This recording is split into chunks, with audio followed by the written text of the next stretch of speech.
Like the Easter Bunny as west, the moon rabbit legend may be tied to the use of rabbits as ancient symbols of fertility, new life, and prosperity because of their prolific ability to reproduce. Moon rabbit traditions across China, Japan, and Korea. The moon rabbit is a cultural symbol widely spread across East Asia. The people of Japan appear to have an intriguing affinity with the natural world. Our fascinations with the cherry blossoms and autumn foliage is well known. But at this time of year, another long-established custom comes to the fore: moon gazing. It is at this time the children all over Japan enjoy singing a song to the rabbit and the moon.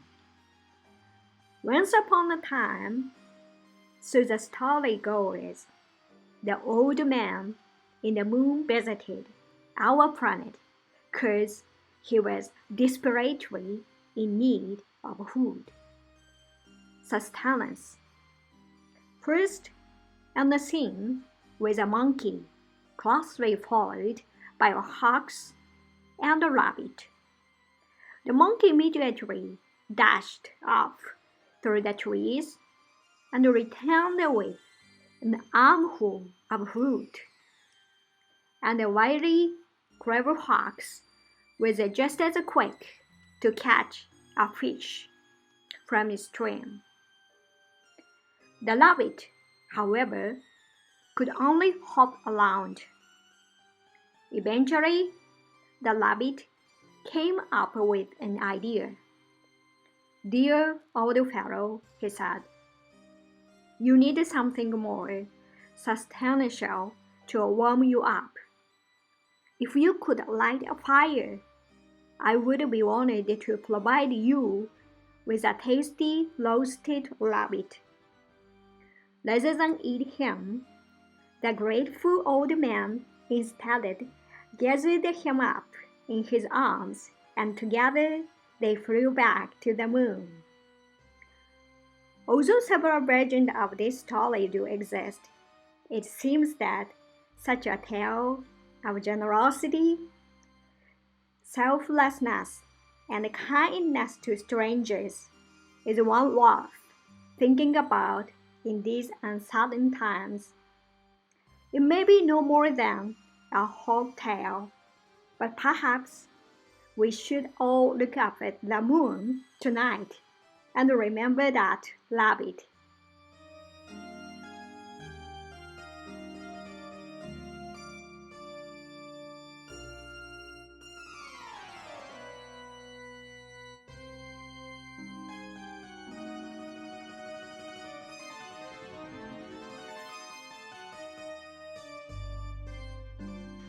Introducing two myths, one from ancient Greece and the other from Japanese myths.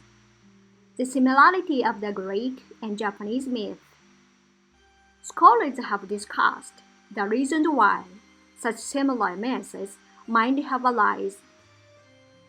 Roughly, there are two theories: parallel development theory and transmission theory. But whether the similarity in our example is a product of a parallel development or a cultural transmission, there is no doubt that ancient Greek people and Japanese people were interested in the same story patterns. Therefore, we can state that the two myths must say something universal about human perception. They are worth exploring as adults. We have similar characters or similar plots, even in different myths. We human beings create basically the same ideas, even if we live in different cultures. If we applied this theory to our questions of the similarity of the Greek and Japanese myths, we can say that these two myths were developed independently without influencing each other.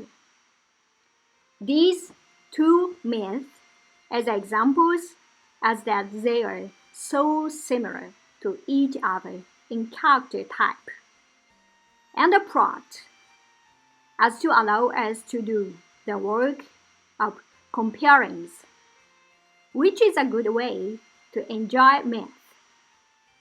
While they share the same type of central characters and the same type of situations, they leave us with a different impression.